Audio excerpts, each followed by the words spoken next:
시청자 여러분 안녕하십니까? 뉴스데스크 제주입니다. 시멘트를 운송하는 전용 화물 차량인 벌크 시멘트 트레일러 운전자들이 적정 운송료 책정을 요구하며 지난 13일부터 무기한 파업에 들어갔습니다. 이 때문에 레미콘 생산이 중단되면서 가뜩이나 침체된 건설 현장 곳곳에서 공사에 차질을 빚고 있습니다. 박주현 기자입니다. 제주시 한림항. 보강공사가 한창이어야 할 방파제가 한산합니다. 시멘트 운송 차량 운전자의 파업으로 시멘트를 원료로 한 레미콘을 공급받지 못하자 일주일째 공사가 중단된 것입니다. 방파제 공사에는 주요 구조물인 테트라포드 제작 등을 위해서는 레미콘이 매일 430세제곱미터가 필요한 상황. 공사 중단으로 장비 임대료와 인건비로 이미 1억 원의 손해를 입은 데다 공정률도 지연되고 있습니다.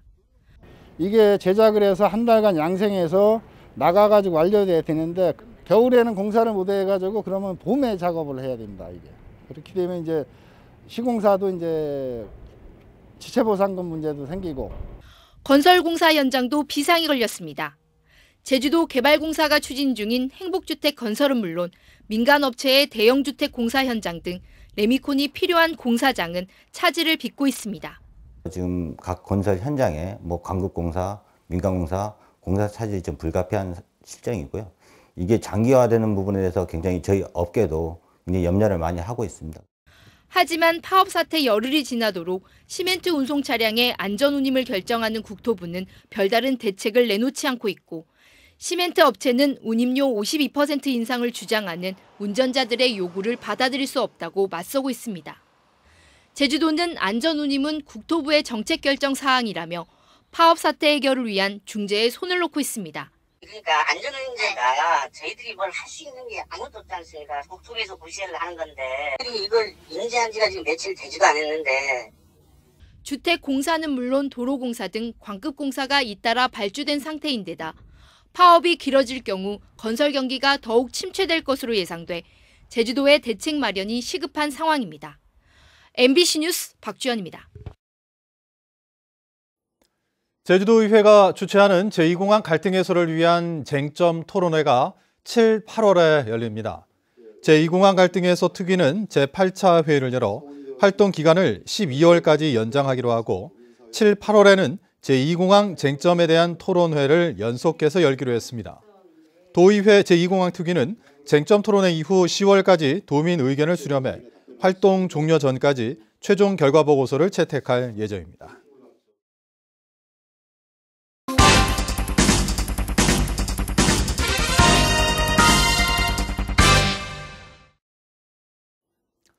송악산 뉴오션타운 조성 사업의 논란과 문제점을 짚어보는 이슈 추적, 오늘은 두 번째 순서입니다.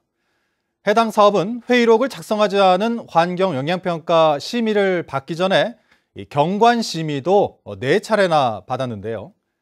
취재진이 회의록을 확보해 살펴본 결과 심의위원들은 경관관리지침 원칙상 사업이 불가능하다고 판단했고 일부 위원들은 청탁과 외압까지 받은 것으로 드러났습니다. 김찬영 기자입니다. 중국 자본인 신해원 유한회사가 송악산 일대에 400실 규모의 호텔을 짓는 뉴오션타운 조성 사업에 뛰어든 건 지난 2013년. 신해원은 부지 매입 후 1년 뒤인 2014년 4월 18일 사업 승인 첫 관문인 경관 심의를 받았습니다. 심의는 3차례나 보완 요구와 재심의 결정이 내려졌고 사수 만에 겨우 조건부로 통과했습니다. 취재진은 경관 심의 회의록을 확보해 심의위원들의 발언을 일일이 확인했습니다. 위원들은 해당 사업이 유원지라는 사업 부지에 맞지 않고 경관관리 지침 원칙상 사업이 사실상 불가능하다고 판단했습니다. 건물이 워낙 많고 크기 때문에 경관적으로 살리지 못하고 있는 거죠. 유원지라고 하는 상식적이고 통상적인 개념으로 들여다봤을 때 전혀 그렇게 보이지 않습니다. 경관 원칙대로 가면 전혀 개발이 불가능해요. 사업을 약간 조정해서 할 수 있는 것 외에는 별 방법이 없는 것 같습니다. 행정에서 관련 법규나 규정을 사업자에게 유리하게만 적용한다는 비판도 잇따랐습니다. 분양형 일반 호텔로 가면서 높이는 옛날 유원지 높이를 적용하겠다고 하는 거란 말이죠. 유리한 것만 잡아다가 해놓으면 송악산이 대륙타운이 된다고 해도 누가 뭘 하겠어요. 절차상으로도 중요하고 시의 역할도 중요하고 모든 것이 초미의 관심사가 되고 있는 지역이에요. 이것은 그렇게 만만하게 아전인수격으로 법규를 해석하거나 하지 말고 일부 위원은 청탁이나 외압을 받았다고도 공개적으로 밝혔습니다. 학교 동문회서부터 시작해서 온통 사업 추측하고 아주 전방위적인 로비를 벌인 걸로 알고 있는데 여러분들 많이 시달렸을 거예요. 중요한 남쪽의 해안 경관입니다. 정말 압력이 있다 하더라도 이걸 우리가 지켜내지 못하면 세월호하고 똑같이 아이들한테 할 말이 없어요. 하지만 경관심의위원회는 계속 재심의만 할 수 없다며 건물 배치와 높이 변경 등을 조건으로 통과시켜줬습니다.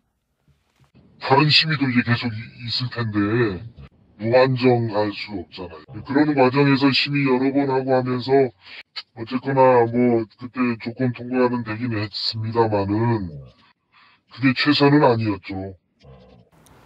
송악산 유오션타운 조성 사업은 4번의 경관심의와 5번의 환경영향평가심의 등 관련 심의만 13차례 받았습니다. 심의위원회가 부동의할 수 있는 권한이 없고 계속 재심의를 하거나 통과시킬 수밖에 없는 구조 때문인데 논란은 많다 보니 사업은 8년째 심의 단계에서 머물러 있습니다. MBC 뉴스 김찬년입니다. 제주형 재난긴급 생활지원금 지급 대상이 이틀 만에 10,000가구에 육박했습니다. 제주도는 지난 이틀 동안 제주형 생활지원금 온라인 신청을 받고 심사를 한 결과 9,500가구에 33억 원을 지급하기로 결정했다고 밝혔습니다. 신청 가구별로는 1인 세대가 31%, 4인 이상 세대가 30%로 비중이 높았는데 직업과 소득 등 검증 과정에서 부적합 판정을 받은 100여 세대는 지급이 취소됐습니다. 20대 국회 임기 내 4.3 특별법 개정안의 처리가 불투명한 가운데 21대 국회에선 단일 개정안을 마련해 법안 처리에 속도를 내자는 제안이 도정 질문에서 나왔습니다. 코로나19 대책과 관련해서는 지원을 못 받는 소외계층 구제 방안이 필요하다는 지적이 이어졌습니다. 홍수연 기자입니다. 여야 정치권과 정부의 책임론만 부각되며 국회에 계류 중인 5건의 4.3 특별법 개정안. 미래통합당 김황국 의원은 20대 국회에서 사실상 개정안 처리가 어려워진 만큼 제주도와 의회, 4.3 유족회가 여론을 수렴한 뒤 단일 개정안을 마련해 21대 국회에서 지역 국회의원들을 통해 발의하자고 제안했습니다. 이에 대해 원희룡 지사는 문재인 대통령이 추념식 참석 당시 배보상 문제를 놓고 노근리 등 다른 과거사 사건과 형평성 있는 처리 방법을 논의 중이라고 말했다며 좋은 제안이라고 맞받았습니다. 유족분들과 같이 의논을 해서 합의된 도출안을 만들고 그 안에 대해서 정부에 국회에 제출하는 것으로 그렇게 좀 부탁드리겠습니다. 네, 좋은 제안이라고 생각을 합니다. 코로나19로 인한 지역 경제 위기에 지원 사각지대에 놓인 계층도 도마에 올랐습니다.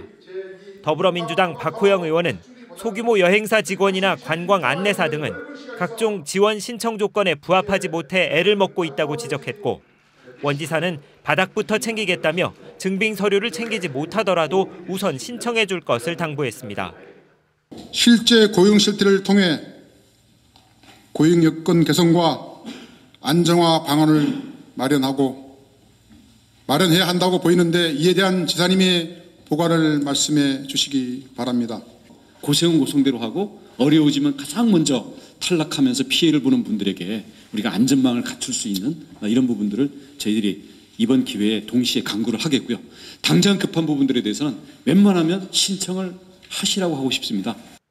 제주형 재난긴급생활지원금 지원 대상에 무기계약 공무직이 제외된 것은 잘못됐다는 지적에 원 지사는 학교 개학 연기로 소득이 감소한 교육 분야 공무직은 지원 대상에 포함시켜 구제하겠다고 밝혔습니다. MBC 뉴스 홍수현입니다. 코로나19 여파로 실물 경제 지표가 크게 나빠진 것으로 나타났습니다.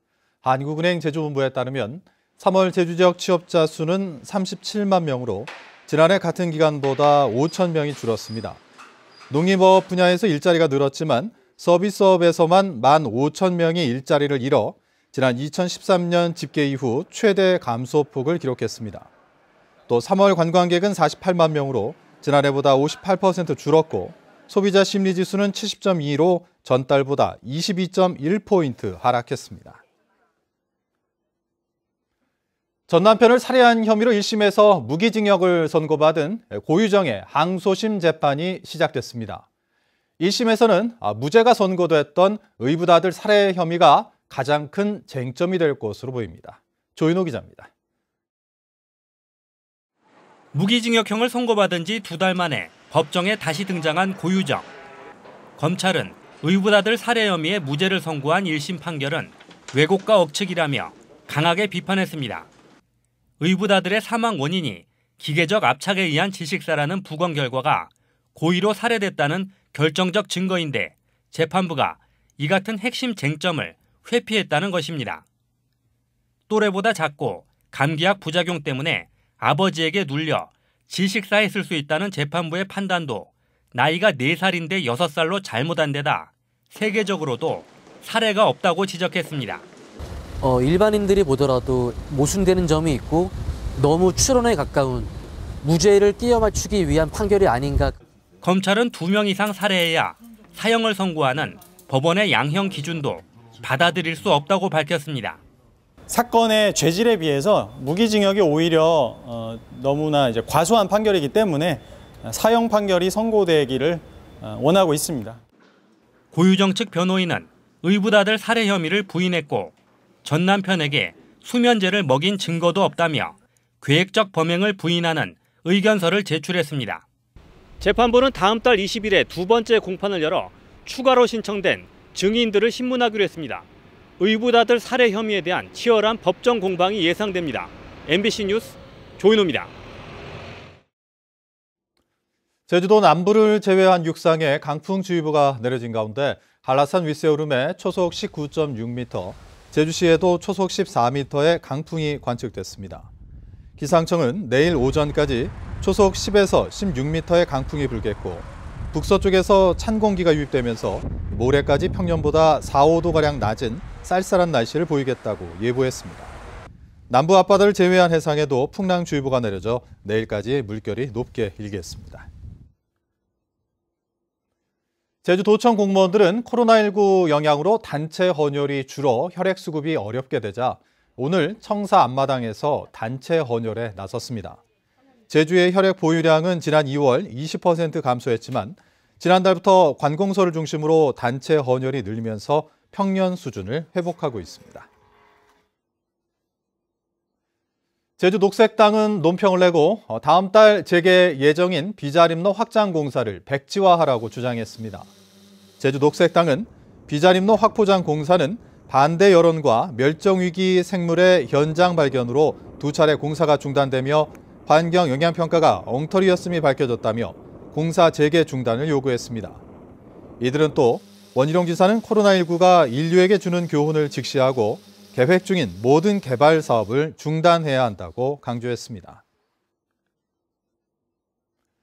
광주고등법원 제주 제1형사부는 제주시 화북공업단지 이전 연구 용역과 관련해 제주도청 공무원들에게 뇌물과 향응을 제공한 혐의로 기소된 용역업체 대표 62살 이모 씨의 항소심에서 1심과 같은 징역 6개월을 선고했습니다.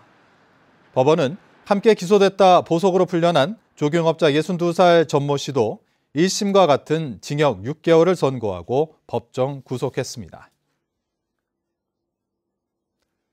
다음 주 시작되는 황금 연휴에 제주를 찾는 관광객이 증가할 것으로 보여 코로나19 방역에 비상이 걸렸습니다. 항공업계에 따르면 연휴 첫날인 30일 김포발 제주행 노선 예약률은 93%를 기록했고 코로나 사태로 중단됐던 제주와 대구 노선의 운항도 재개될 예정입니다. 골프장 예약은 마감됐고 특급 호텔 예약률도 70%까지 올랐는데 제주도는 제주공항 선별진료소의 인력과 장비를 늘리고 공공박물관과 미술관은 계속 문을 닫기로 했습니다. 뉴스데스크 제주를 마칩니다. 고맙습니다.